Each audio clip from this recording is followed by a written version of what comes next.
Hi, everybody. My name is Michael King. Welcome to another inspirational interview here on Artful Minds. It's November 19th, 2024, and let's get started. Our inspirational discussion tonight is with Christine Code. Christine is from rural Saskatchewan, where she captures the province's atmospheric land of the living skies landscapes through impressionistic and tonal oil paintings. Often painting outside, she uses direct observation of local farmland and hills to inform her studio work. Her art has been featured in national and international exhibitions, leading magazines, and private collections around the world. Welcome, Christine. Thank you very much for doing this interview. I really appreciate it. Hi, Michael. I'm so happy to be here. Thanks for having me. Excellent. I'm just going to share my screen here with some paintings of yours. I got Okay. about a couple dozen. And as I do that, can you just go through briefly how your art journey all started?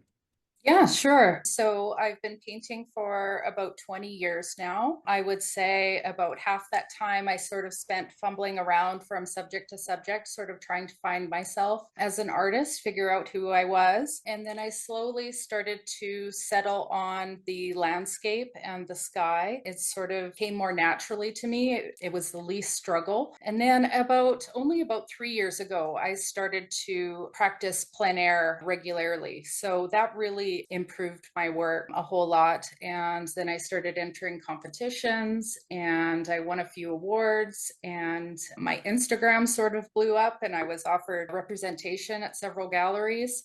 So, yeah, now I'm here talking to you. So, this whole last couple of years have just been a whirlwind of activity for me. That sounds amazing for sure. Going on your success, firstly, congratulations. It seems like you've been killing it this last year. I can't remember when I started following you, but not far off from that, you started posting about winning a plein air salon, getting into the top 100 plein air salon, and every month you seem to be having a new piece, either winning or within top 100 for sure. So Yeah.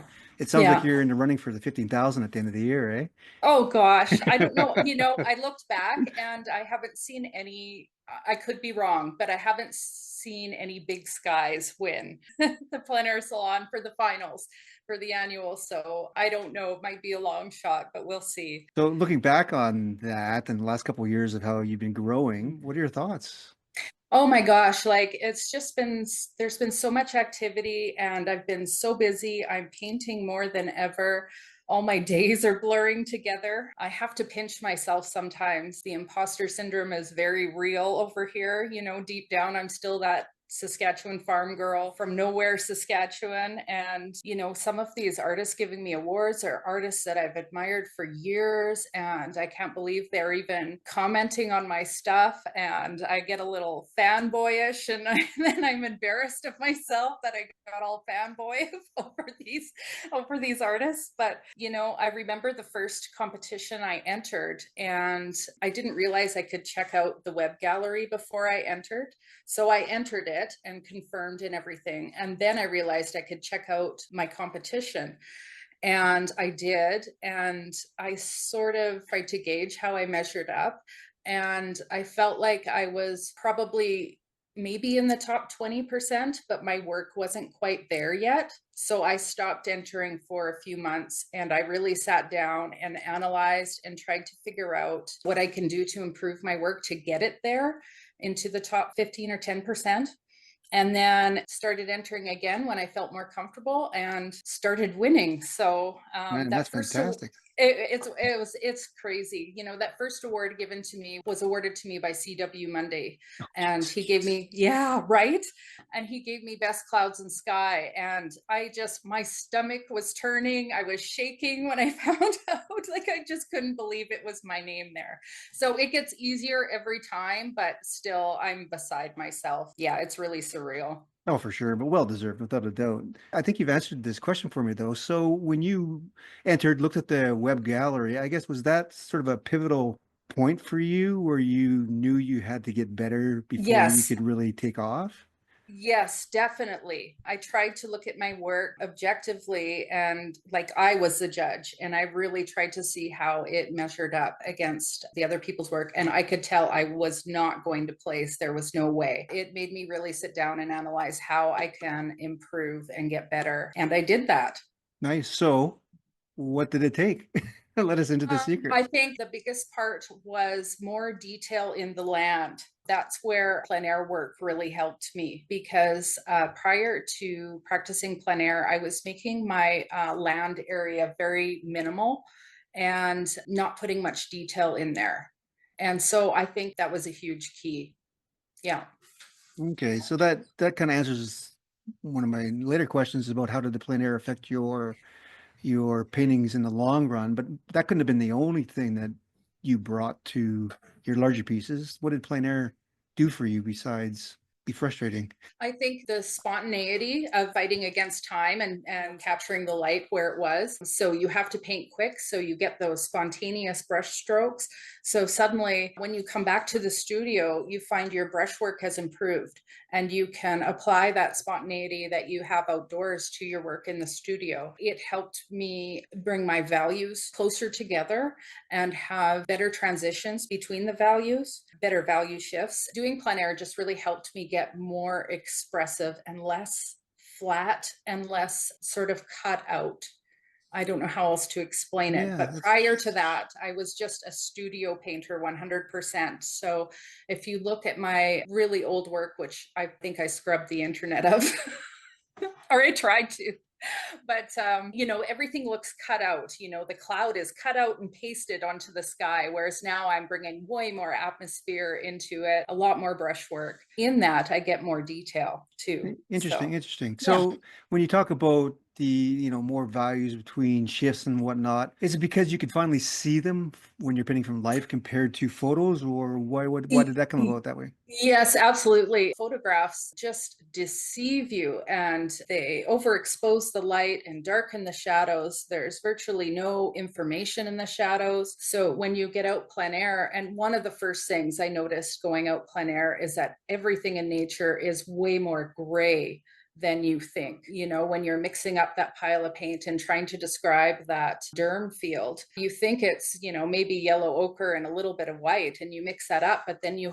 get some on your palette knife and you hold it up to what you're painting, and you can see very clearly, oh my gosh, there's red in that, there's blue, there's more white, it's way more gray. I just find the grayness of nature actually very, very beautiful. So when I go out there, trying to describe the color and values I see quite literally. I'm not trying to exaggerate color. I'm trying to capture what is really there because I find it actually very beautiful. All of those subtle gray color changes, it's very, very soft and sensitive and lovely. Before we continue, though, I just want to mention that you can find Christine at christinecode.com and Instagram. Her handle is Christine Code Fine Art. So if you haven't followed her yet, I suggest you do so. Anytime we talk about plein air, everyone always recommends it because it's so fabulous. But Yeah. you mentioned about painting your other work, but looking back at your work through your Instagram, through your website, and even when your gallery's website, I could see you're quite diverse, right? You were painting subject matter from still life, birds, animals, insects, even nests, as well as your landscapes and your cloudscapes. But how did everything kind of just focus and drive towards cloudscapes? Well, it's funny, Michael. I've actually been even more diverse than that. And like I said, I tried to scrub the internet of some previous work. For a while there, I love heavy metal. So I have kind of a dark side to me. And for a while there, I was painting sort of these horror pictures, these very terrifying characters and all textured and melting faces and stuff like that. And I really loved doing that, by the way. But, I think when I started for the first 10 years, I just loved all forms of art and I wanted to do it all. You know what they say, jack of all trades, master of none.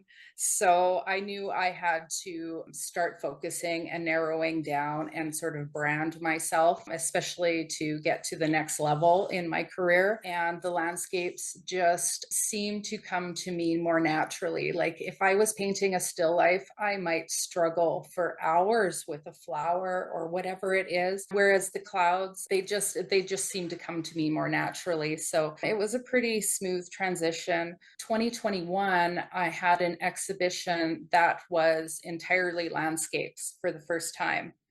And I just remember feeling so proud of that show because just looking around the room, it was so cohesive.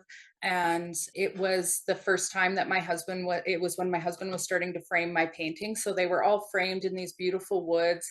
And it was, the synergy between my work and his work with the frames, and then them being all landscapes and being so cohesive. It was a beautiful show, and it was very successful. A lot of those pieces sold. In fact, the ladies that ran the show told me that they had never sold that many pieces at a show before. So that was Nice. like reinforcement, it was that positive reinforcement that I needed to know that I was on the right track with this. So it's great. Nice, nice. Okay, so even though these things like the animals and the birds and the still lifes is taking a back seat, your heart is still in the landscape. So it's not like it's a detriment not to paint these things. That's right. Yeah. Okay. Yeah. And okay, I want to share my screen. I just have to bring up the painting first. Very rarely do you find nature's effects painted well. You see Tom Thompson and you see his Aurora Borealis. He does it really well. You see has one plein air piece of lightning, quite amazing. Whenever you see a rainbow, it's always tacky. But I was scrolling through Instagram one day and boom, here was one of your paintings with a rainbow, and I had to zoom in because it's like, oh, that's actually pretty nice because you don't see it done well very often.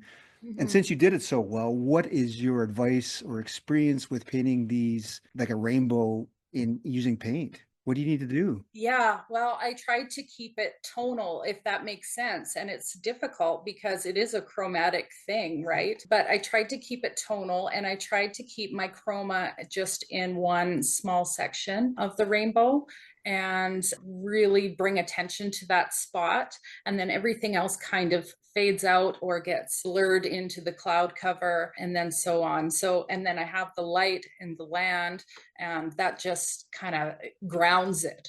Right. It took me, it was only a 20-inch painting. And normally I could do that alla prima in one sitting. But it did take me, I think, 2 or 3 sessions to get it right. So a lot of work went into it to be able to describe it the way I wanted to describe it. I did not want it to look like cartoon or My Little Pony or, because these things can get carried away, right, with all that chroma. But Yeah. yeah.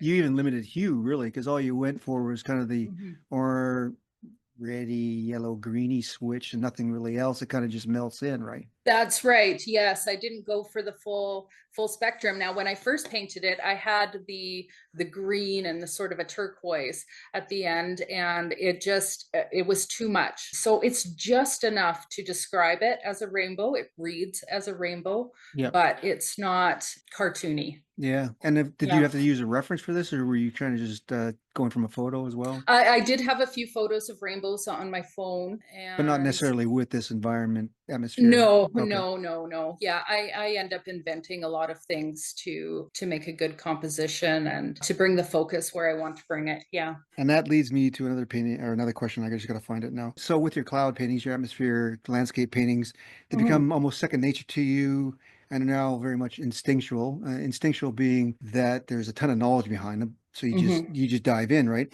But do you find it liberating or challenging because of this? And you just still take time to plan your paintings, or they just come out? Both liberating and challenging. It's liberating in the sense that I feel like I can attack a large canvas with no fear because I already know what I'm doing. I've done it before, I've been here a million times. I can make it work, right?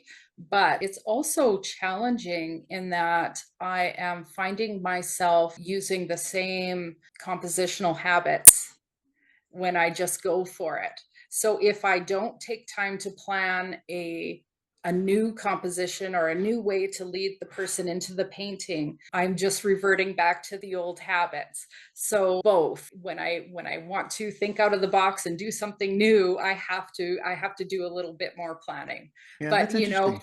yeah, for demos or whatever, I'm just going for it. I've been there before. I can do it again. So that's where I see this sort of repetition in my work a little bit. I'm always pulling the viewer back in from the right side by curving these clouds over the top. And, you know, everybody says, how do I find my style? I think style is just these habits that you pick up along the way, that your habitual way of solving problems. And that's how I solve that problem of bringing the viewer back into the painting. If you're running off the page to the right, I bring you back in over top. So, you know, those habits. It works great for doing a demo on the fly when I have like 2 hour notice. Oh, you're going to be on Art School Live today. You know, so it works great for that. Yeah, for sure. Now I'm gonna have to look at Yeah. all your pieces a little bit differently now. See about the right hand coming over like that. Yeah. Oh, you didn't notice. Okay. No, no. When you brought this up though about the demos with Art School Live, you've done two of them, and in each of them you finished a 16 by 20, well, very close to finishing within an hour. So obviously painting clouds over and over and over again has Yeah. made it a very quick process for you. But if you're in your studio, say, a 16 by 20, how long would it really take? I would spend all day on it, probably 6 hours. And if I'm lucky, finish it in that day. But sometimes I find myself spending more time sitting and looking and thinking than I am painting. And that seems to be increasing. So I am fast, but I feel like I'm thinking a whole lot more than I used to about what Yeah. I'm doing. Yeah, Yeah. you're really enveloping the process now more than you used to, I guess, right? Yeah. Yeah, it's a lot Yeah. more enjoyable that way, isn't it? Yeah, I think so. You know, it's all about knowledge and studying, and the more you know, and all of that information you gather from outside and trying to bring that inside. Yeah, it's more of a process now than it ever was, for sure. Yeah, Yeah, yeah. definitely. Well, you need a process because looking on your website, I counted them, and I think you have the most galleries anyone that I've interviewed has been in. You have eight. All right. Yes. So, what does your day look like trying to fulfill eight galleries? Well, I actually was invited to two more that will probably happen soon. I am absolutely governed by lists and schedules on my phone. I keep a schedule. I plan weeks and months ahead. I decide, okay, this gallery needs 6 paintings by this date, and I'm getting them done. And I'm actually like prescribing myself. So Monday, I'm doing this, Tuesday, I'm doing, you know, and I have that scheduled for weeks and months ahead of time. Some gets in the way, and there's doctor's appointments and other things that throw off the schedule, but I very much do that. And then I tend to some of the galleries are slower than others, so you can prioritize the galleries that the work is selling really well at. And I tend to prioritize a gallery one at a time. So this gallery is getting 6, and then the next gallery is getting 6, and so on and so forth. And then if one gallery sort of has a rush of sales for whatever reason, they get bumped, they need more work, they'll get bumped up the list and maybe become priority because they need more work. I paint 5 to 6 days a week. One of those days is always a plein air day, 9 to 5, just like everyone else. So, anybody who wants to be an artist, this is kind of the epitome of it. When you get there, you just gotta work, work, work, right? Yeah. That's great. Follow up to this though, because of your success, not only with kind of all these awards being handed out and your notoriety coming through, but also more galleries and now even more galleries, has it provided you an opportunity to increase your prices to all the galleries, or have you pretty much Yes. stayed consistent? Yeah, okay. Yes. I think they've increased 3 times in the last 2 years, I think. Okay. I don't know if you've spent much time looking at the US art market and the prices there, but getting into these US galleries, I think it looks like I'm priced really low there compared to the Canadian galleries. So that's going to be tough for my Canadian galleries. If the US galleries want me to raise my prices to fit in more, that might be tougher for the Canadian galleries to handle. So we'll see when that day comes. Yeah, so that's an interesting question because the States, yeah, without a doubt, they have a more flourishing art market. But for your pricing, like example, to keep it simple, Canadian 16 by 20, let's say $1,000. When it goes to the States, is it just listed at $1,000? Are you taking into consideration the exchange rate as well, and it drops to 800? Yes, yeah, I'm taking into account the exchange rate, so it's the same across the board because I don't want people from the US to say, "Oh, well, it's cheaper in Canada if I shop there," or vice versa. So it should be even across the board. I don't want any galleries mad at other galleries or mad at me because I'm undercutting either or. So So yeah, it's Yeah, a, that's an interesting problem, isn't it, eh? yeah, yeah, Yeah. yeah. And with those three different increases over the last 2 years or so, what kind of percentages were they increasing? Did they go to like 25% at a time, or were they big jumps like 50 or 75%? I think the first one was about 10% increase, and then the last one, the very last one was a 20% increase. Okay, so a pretty big jump then. Yes, but on top of that, my husband is framing all of my work, so that's sort of rolled up into the price as well. Oh, okay. And then shipping to the States is quite expensive, and the frames make the packages heavier. So that's another thing that I sort of account for when I'm shipping across the border. A little bit extra cushioning to cover those costs. See, that's really good that we're talking about numbers, because it wasn't just an increase because you're getting more well known and into more galleries. It was quite Right. very practical in the sense of the weight, the shipping, the costs, etc., right? Oh, definitely. Yeah, Yeah. definitely. All that factors in. Yeah. Now, on Instagram, we chatted back and forth a little bit, and we talked about galleries and stuff like that. And you told me you had a good story about the UK gallery, because I was surprised to see it. Not too many Canadian artists are shipping over to the UK. So what's your story with getting into the Yes. gallery in the UK? Funny thing. Okay, so I received this message on Instagram and it said, yeah, we really love your work. We think you'd be a great fit for the gallery. I went and checked out their profile and they had a couple thousand followers. I checked out their website. They had some really fabulous artists. A few of them were sort of Turner-esque landscapists. So I thought, yeah, I would be a great fit. And of course, I'd love representation overseas. I'll try anything once. So let's do it. And the message I got in return was sort of broken English, grammar, poor grammar. And there was red flags. It became clear that this maybe wasn't legitimate. And so I did an Instagram search. I searched for the Hope Gallery and I found another profile. And this one was obviously more legitimate. It had quite a few more followers and obvious interactions between the artists and the gallery owner. So anyway, I thought, well, that's a bummer. That was a scam. So I thought, well, I better do my duty here and let the gallery know that they're being impersonated. So I sent them a screenshot of the message. And I said, I'm sorry to be the bearer of bad news, but you're being impersonated. And she wasn't too happy about it. She asked me to report them, which I did. And then it was quiet for a few days. And then she messaged me again. And she said, well, I actually do like your work. And I do think you'd be a great fit for the gallery. So it's kind of funny. A scammer brought us together. So those scammers, every day I'm getting messages. Oh my gosh. No doubt. Well, you just introduced a new approach to approaching galleries. there, you, there you go. Just make sure Yeah. you have the work to back it up, right? Yeah.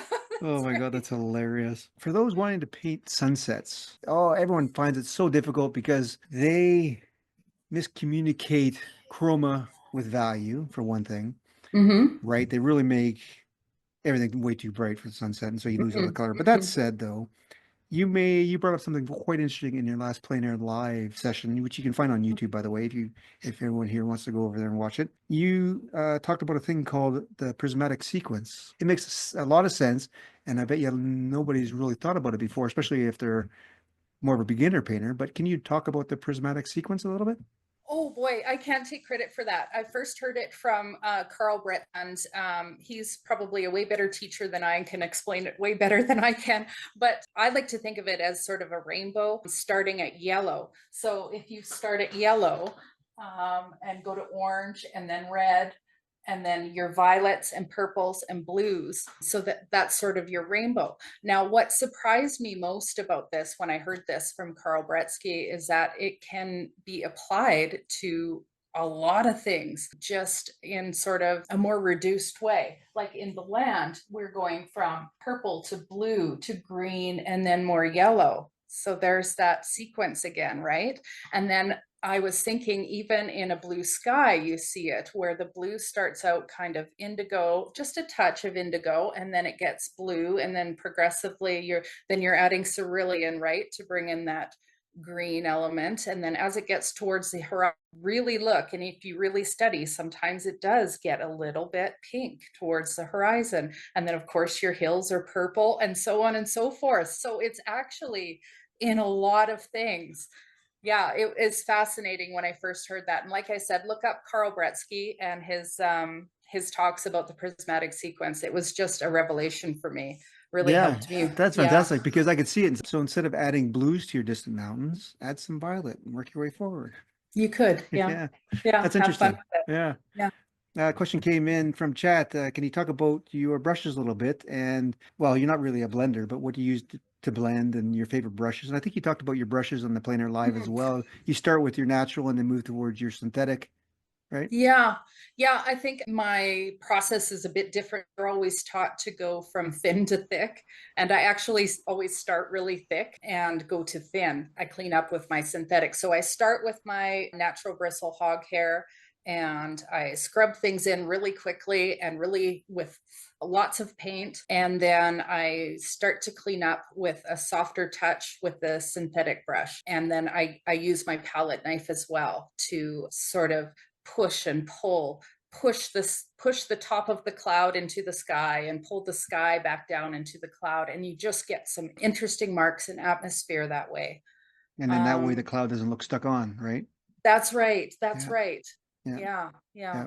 And the when you use your palette knife, you used it a lot in your first live session with Plein Air Hmm. Live. So if you want to Hmm. see Christine using her palette knife very effectively, you can hunt out that video on YouTube for sure, right? Yeah, And now for your yeah. Plein Air, do you use a limited palette or do you stick to your studio palette? It's about the same. It's about the same. I do buy a dedicated set of paints for my plein air bag just so that I have that packed and ready to go. So I have a different blue in there that you're reminding me I need to switch out for my regular ultramarine Throwing right you for a now. loop, eh? Yeah.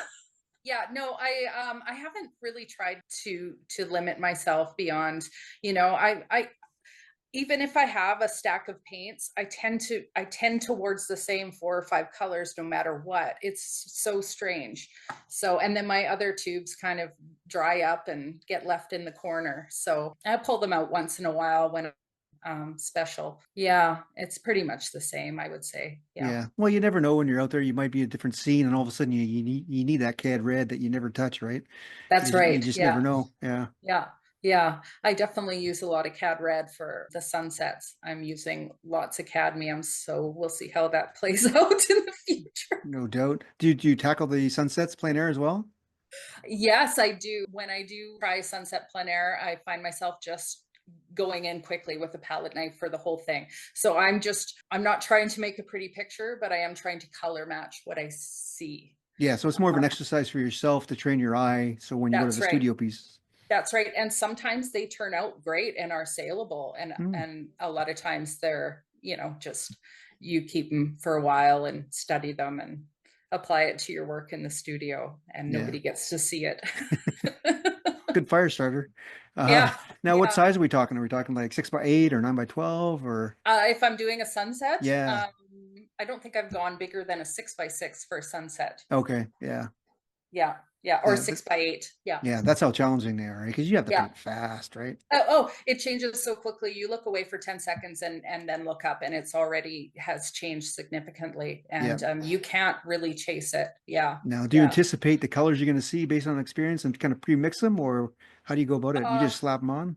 well, I think because of experience, you kind of know where it's going to go and what colors are going to be needed. But I generally don't have time to pre-mix. No. You don't get there Um, early enough? You just get yeah. out of the car, start painting? You nailed it right there. I don't get there early enough. I'm just like, oh, the sunset looks good right now. I'm out the door and gone. And then and then I get there and it maybe it's done already. And it's like, Yeah. ah. Oh, that's so funny. Oh, that's funny. Yeah. Watching you paint, you're very much a pusher of thick paint at the beginning, like you said, but Mm, your palette knife adds a lot of blend aspects to it, almost better than a brush would, right? But yeah. how important is mark making in your work, do you find? Oh, it's so important. A lot of the artists I love have amazing mark making in their work. Yeah, and sometimes the marks are very intentional. Like, what can I get away with? How can I describe these distant row of trees with just one scratchy hog hair, brush stroke? And what can I get away with?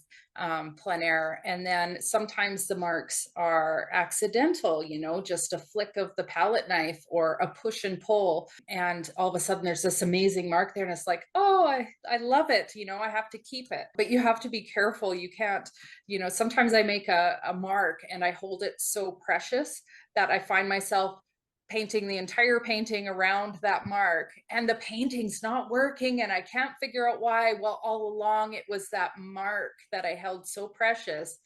And then so I get rid of that, and then it all kind of comes together. Yeah. So sometimes those marks you've got to try to decide what to keep and what to delete. And yeah, I think that's the funnest part of painting, really, is deciding what to keep and what to get rid of and what to preserve. Yeah, making a Yeah. conscious decision of it, because watching you paint the first time with Plein Air Live, it was interesting. You were contemplating putting a stroke from the sky into the clouds, and you're kind of practicing a little bit. Then you In then the you air. finally did it. Yeah, in the air, and then you finally did it. But the beauty of it is you put it down and you left it, and Mhm. you had other stuff happening around it, and sometimes that little brush mark would go over that other one. But the idea and the concept of that one stroke stayed, and I think that's very important for people to understand when they paint. Be very Mhm. conscious, right? And lay it down, leave it, Mhm. don't adjust it. Maybe later, but for Yeah. now, it has to be a single stroke, right? Yeah, and just sit with it for a while and decide whether or not it makes or breaks the painting. Usually before, and that I remember that, and that was on the sunset. Usually before I make a big change like that, I'll take a photo, and then I'll make the change, and then take another photo, and I'll flip back and forth. Now, which is better? Which is better? Now, in that case, I got lucky. I was live. I was nervous. I took a risk and it worked. Yeah, I think that really added a lot to that painting, doing that one stroke. But I practiced it a lot in the air and tried to visualize it first. Yeah. And speaking of chroma in sunsets, that demo, because I was live, I got carried away with the CAD red and the chroma got out of my control. And because I was like, if I was just painting that in the studio, I would have scraped that whole thing out right, not the whole thing, but that strip of light out right away and repainted that whole section. But because I was live and I wanted to, I just kept going with it. I kept fighting against it. But Oh yeah, you could see that anyways, going through it, right? It was interesting to watch. it's tough painting live, and the tough part about it is talking while you paint. Hmm. Yeah, because when I'm in the studio, I'm not talking to myself the whole time, so I'm not really used to describing what I'm doing. Yeah, For but it's sure, for something I'll sure. get better at. Yeah, but you know what? People like to see those moments where you struggle because they want to see you work through it instead of, That's right. right? But then again, I bet you they would appreciate it just say you saying screw it, scrape it off and kind of Hmm. restart that Hmm. area, right? Yeah, I thought of that after. I thought, you know what? I should have just done what my instincts told me to do, and I should have just scraped it out and redid it, because yeah, that's a teachable moment for sure. Yeah, Yeah. absolutely. Now, talking about mark making though, do you have any additional tools besides your brushes and your palette knife? Do you go for anything else weird or strange or Yeah, I get really weird when I'm painting birds. I have used a putty knife, I've used a credit card, I've used like a plastic fork and a Hmm. plastic knife with the little serrated edges, a squeegee, and I have an ink roller. So I've used a lot of different tools with the birds. I don't know. I find the birds, after painting so many landscapes in a row, landscape after landscape, I find the birds a nice exercise of just letting loose and seeing what happens and experimenting. And I'm sure some of that experimenting with the birds with those marks makes their way into my landscape as well. So, nothing really exists in a vacuum. So I find it really fun to paint those birds. And what other time do I get to use, like, on the hummingbirds or whatever, that really saturated cadmium red? Yeah. Yeah, it's a lot of fun. Yeah, absolutely. Well, sometimes you need to get your head out of the landscape phase and just work on something Mhm. new to see it fresh again, right? So, Yeah, yeah, yeah. you And do. I could see the serrated knife part of a knife working really well for rain in the distance in a landscape or something like that. That'd be interesting. Oh, I've never thought of that. No, I never heard of anybody using the serrated part of a plastic knife before or whatever. So Yeah, yeah, that's interesting. fun. Okay, we know you love your painting because you do it 9 to 5, 5 to 6 days a week. But what's your favorite part of it though? Is it like the start, the creation of it, the mid phase, the developing of it, or those final finishing marks? If you had to pick kind of what stage of painting you love the most, which one is it? Definitely the development. Mm, Definitely about, 30 or 40% through after I'm done scrubbing in the thick paint with the hog hair.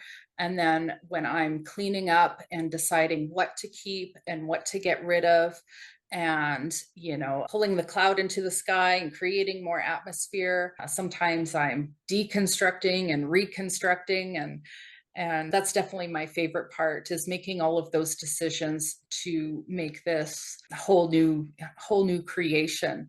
I'm not really following a photograph verbatim. I'm using several different references and plein air work, and I'm just kind of combining them into one new creation. I like to just go with it and let the brushes and the palette knife do the work and make the marks for me, and then decide what to keep and what to get rid of. that's great. That's great. Because you've been painting Yeah. now, you said for 20 years, right? And out Hmm. of those, how many professionally now? Well, here's the funny part. I've always I've Always been a always sold professional. them. I've always sold them. So I started painting for extra money. Isn't that which interesting? is which is hilarious because the whole starving artist thing. But I had two young kids at home at the time. I was taking university classes, and I wanted a way to generate a little bit of extra household income. And this is when the daily painters thing was Oh, hot. Like yeah, that's right.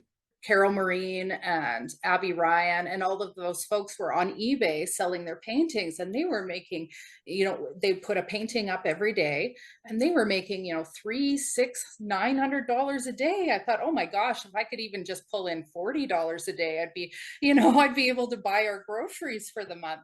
So that's what I started doing. I just started painting and putting them on eBay, and people were buying them. And that's sort of intoxicating. Mhm. People are opening up their wallet and spending their hard-earned money on something you made. And it's positive reinforcement. Well, I guess I'll just keep going with this. So that sort of explains my jumping around from subject to subject. Like, I didn't really study or train or know who I was just painting everything that I thought was pretty and going with it. And I did. I made a little bit of extra cash. I remember the first month that I was able to afford the groceries for the household that month, and that was like a huge accomplishment. I felt really satisfied with myself No then. doubt. Absolutely. So professional from day one. Let's get this straight. That's So fantastic. how do you define professional? Having gallery representation? Yeah, good question. That's the Yeah, $6,000 questions, right? I I think think selling paintings is professional. I guess so. I mean, I guess yeah. there's every stage, different levels of professionalism, I guess. I don't know. Right. I mean, because it was at that point that it became a business for me, right? I mean, I was making money. Yeah. Yeah. That's great. And then of course everybody and anybody comes up to you and says, "Well, you're a painter. Can you paint my dog?" And it's like, "Yeah, I can, and I will." And and then you get all those commissions, and it pays the bills. What, they So didn't want it for free? What's going on? yeah. Jumping back to the previous question where we talked about your favorite Mhm. part being the sort of the development part of it. Do you ever just do studies before you jump into the big ones, or are you so proficient now you just jump into your 30 by 40, 16 by 20? I consider most, if not all, of my plein air work studies. In the studio, sometimes I just feel like painting something small, and it turns out fantastic. And then I think, well, my gosh, I need to take this large. So then that is my study. Now, sometimes that's tricky because what works on a small canvas doesn't always translate to a large canvas. You need more information on the large canvas, but I can use it as a basis for going large, and then decide during the large painting that I need to put in more information. Yeah. So sometimes I'm using studies. Yeah, for Nice. sure. Nice. So when you get to the finishing stages, how do you know when you're really done? I mean, you get all this excitement about pulling and pushing and moving and Yeah. changing. Like, when is it done? Sometimes at a certain point I find myself like concentrating on this insignificant little square inch of the painting and just fiddling with that little area. Right? And then I realized, what am I doing? Does this matter that much? And I realized I have to take a step back, maybe leave the room for 5 minutes and come back in with fresh eyes and look at it again. And I realized that I didn't need to mess around with that for the last 10 minutes or whatever. I'll almost always take a photo on my phone and flip it horizontally, so it gives you Hmm. sort of a mirror image, and then if anything stands out as weird, I'll fix that. But it's basically when I feel like anything more I'm doing to it is not really improving what's there, and that's when I call it done. And Yeah. nothing really stands out as a glaring issue that needs to be fixed, and that's sort of when I call it done. Yeah. Yeah, that's really good advice. Now, interesting question came in, and this has only been asked once before, and it's up to you whether or not you want to answer or not. But can you talk a little bit how you decide on pricing your artwork? Mm. Big question, though. Yeah, it's a great question. I think that if you have a lot of stock that's not selling, maybe you need to go lower. And if you can't keep up with demand, maybe you need to go higher. So that's one way. I've heard it said before that for every award you win, you should increase your prices 5 or 10%, but I don't follow You can't do that. that. No, I'd be increasing every month. No, I'm just kidding. No, no, it's not. That's not true. That's true. It's true. So no, I don't follow that. Yeah, I think that's a good gauge. If you're not selling, maybe your price too high. Location is everything too, you know. So if you're not selling, maybe it's a problem of location or a problem of marketing. I mean, it can be any number of things. It may not even be your prices at all. You don't want to underprice yourself, that's for sure. But yeah, if they're flying off the shelves and you can't keep up, then that's when you need to increase for sure.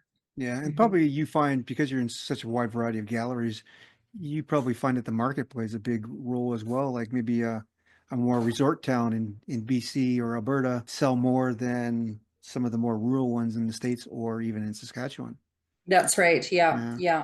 And I guess you can't judge all your pricing based off one or two galleries, I guess, right? That's right. No, no. Yeah, that's right. And the thing is once you build a collector base, if they can't find what they like of yours at their local gallery, the gallery closest to them, they'll find you on the internet and they will, if they're familiar with your brand and they know what to expect, they will buy from another gallery of yours.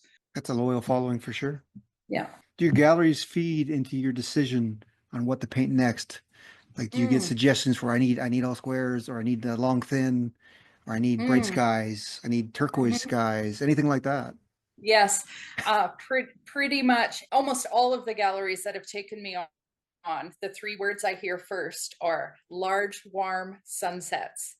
Oh, So yes, so that's what they want from me at the beginning. However, and that can get boring after a while because I do love painting my gray, gloomy blue skies and nocturnes and stuff like that. But once you build a rapport with the gallery, you've got a few sales under your belt through them, you can start to offer them maybe a little bit more diversity, and they will take it. And then once one of those sells, then he kind of gives you the green light to offer them more diverse work. But they are the gallery owner, they know what will sell in their gallery, so they don't want to take a huge risk. They're sticking with what they think is the safe thing at first, and then you can diversify later in most cases. And with Adele at Dervilla, she will just take anything I offer her, so she's fabulous. Some gallery owners are just open-minded and will take anything. yeah, but you got to really Yeah, create that rapport first, right? Because they yeah, they they want you in for a certain reason, and yeah. It's a relationship, and yeah, you have to be able to trust each other, and you have to build that relationship. At first you're strangers, and quite literally, I mean, if the gallery is in the States, you haven't even met them person to person, and so you have to build that relationship first. Yeah, yeah. for sure. How did you make the jump from eBay to your first gallery? Do you remember? Okay. Okay. My first gallery was a small framing shop in Saskatoon, and she found me on Instagram. and invited me in. And she did, oh, what a sweet lady. And she did so well for me. And she sold a ton of work for me. And then I did my first Art Now Saskatchewan Art Fair through that gallery. And it became very clear. That's when usually 11 or 12 Saskatchewan galleries are all together at the show. And it became very clear going to that event that my work kind of stood out and was probably priced too low. And then I was approached by Dervilla after that. So, and then it just kind of picked up steam from there. Yeah. So I guess So you started creating an audience through social media, really, and then absolutely. Yeah, I created an audience through yeah. social media. I got quite a huge following from selling on eBay, and they got used to, I used to do, and I still do once in a while, an auction on eBay starting at 99 cents every month. I used to do it every month. And so I have a lot of people on my signed up for my newsletter that are just waiting for this auction. And now I hardly ever do it. I maybe do 3 or 4 a year, but Well, no doubt. Yeah. yeah. It's going to be a Yeah. steal, right? Only a few people know Yeah. about it, right? Yeah, sometimes it is. And now usually I'm putting up my little plein air studies, a good little plein air study up for auction or something like that. Just something small. There you go. But Insider tip. Sign up for your yeah, newsletter and get some really good deals on art. that's right. There Potentially, you if you can go. win the Yeah. bid, right? Yeah, Oh, that's that's right. fantastic. Yeah, well, and I like to offer that still once in a while because I have so many followers that started following me for that. And then they have bought paintings from me at full price when my prices were lower. And now that my prices are higher, it's a different demographic that's able to afford my paintings. And I feel, I feel kind of bad about it too, because I still want, I want my first crowd to be able to still get my paintings too. So that's sort of how I do it. Okay, that's a good way to It's find that fun. balance, right? Yeah. Yeah, it's fun Yeah. too. Yeah. Yeah. Here's a fun question for you. Where you are right now, can you afford your own artwork? No, Yeah. it's not that I can't afford it, but I need to be saving money for other things because Yeah. currently I am sort of painting I don't have a dedicated studio space and I'd really like one. I'm painting in 3 different rooms in my house. I've got an easel in the dining room. I've No got way. French cleats in a spare room upstairs where I can put like 72-inch paintings up on that. And then I've got sort of like a walk-in closet area where I paint very small paintings. So, Saving up for that there's, studio, eh? yeah, Yeah. Oh, I'm that makes trying. it so amusing now, knowing that you paint these large ones in these many different locations of your house. Yeah, I find that very, yeah. Yeah. you're not Well, and alone. I usually have quite a number going at the same time. Like these large ones take more than one session. Usually this is a 36 by 48 and I think I did it in 3 sessions. So I'll do a session and let it dry for a week and then go in again. So 3 weeks I'm spending, for 3 weeks it's on the easel. I have 3 different spots where I have paintings going at Yeah. once. Well, after And then that though, you got to dry them. So do you have that's another right. room for that? No, I just hang them wherever on the walls. Oh, interesting. So you have a rotating gallery in your house. Yeah, exactly. This pine is strategic. I can put a nail anywhere I want Oh and my not ruin God. the drywall. This Yes. is the best. This is great. Thank you so much. Uh, Yeah, it's a very functional house. It's yeah, for sure. I love that. I love that. Okay. All right. Near the end right now. And there's two questions that I ask everyone. And so one of them is, what's the best piece of advice you've ever been given? So I don't think this was ever said directly to me. I don't know if I heard it or read it, but it's paint what you know. And if you don't know it, get to know it, study it. Because, somebody asked me on social media one time, do you ever get tired of painting these prairie skies, these prairie scenes? And I said, no, because it's what I know. I know these skies, I know this land, I know those hills, I know that sagebrush. When I was painting different genres and still lifes and whatever, I didn't know my subject. So I was kind of floundering in those categories, and the beautiful thing I find about plein air is that you can drive by a tree 100 times and it's just a tree. But the moment you stop and set up your easel to paint it and you study it and you really get to know it, suddenly it's not just a tree anymore. The next time you drive by it, it's like almost like seeing an old friend. That tree, and other people drive by it and they still think, oh, it's just a tree. If they but see it at you know all, that right? tree. Yeah. So it's sort of like romanticizing the ordinary, immortalizing that tree in paint, and it makes it really special when at first it wasn't. Yeah. Yeah, so paint what Yeah. you know, and if you don't Yes. know it, get to know it. Get to know it. Like if it's figures you want to paint, the human figure, go to those classes, go to those figurative drawing classes and paint from and draw from life, and yeah, really get to know it. That's great. That's great. Thank you for that. Now, I hope this answer is different for the second one, but what is the top piece of advice you would give others? I mean, it's been the theme for the entire interview. Like, if I could go back 20 years and give myself advice, it would have been to get off my butt and get outside and go plein air. If I had been doing plein air for the entire time, I can't imagine where my work would be now. I've only been doing it for a solid 2 or 3 years. So if I had been doing it this entire time, all of the information you need is out there, and it's easy to make excuses. The studio's comfy, you don't have to deal with the wind and the bugs and get sunburnt and mosquito bites and all of that. Yeah, I keep my bag packed and locked and loaded and by the door, so there's no excuses. You just grab it and go. Very smart. Yeah, I think that's great advice. Yeah. And as we end this session, thank you very much. You can find Christine on the internet at christinecode.com, and her Instagram handle is christinecodefine.art. With that, I just want to say thank you very much. I really appreciate this interview and the time you've given us. Thanks for having me, Michael. You've interviewed some huge names, and I'm so thrilled to be included on your list. So Oh, thank you. my pleasure. All right. Thank you very much. And thank you to everybody who attended. So take care and good night. Bye.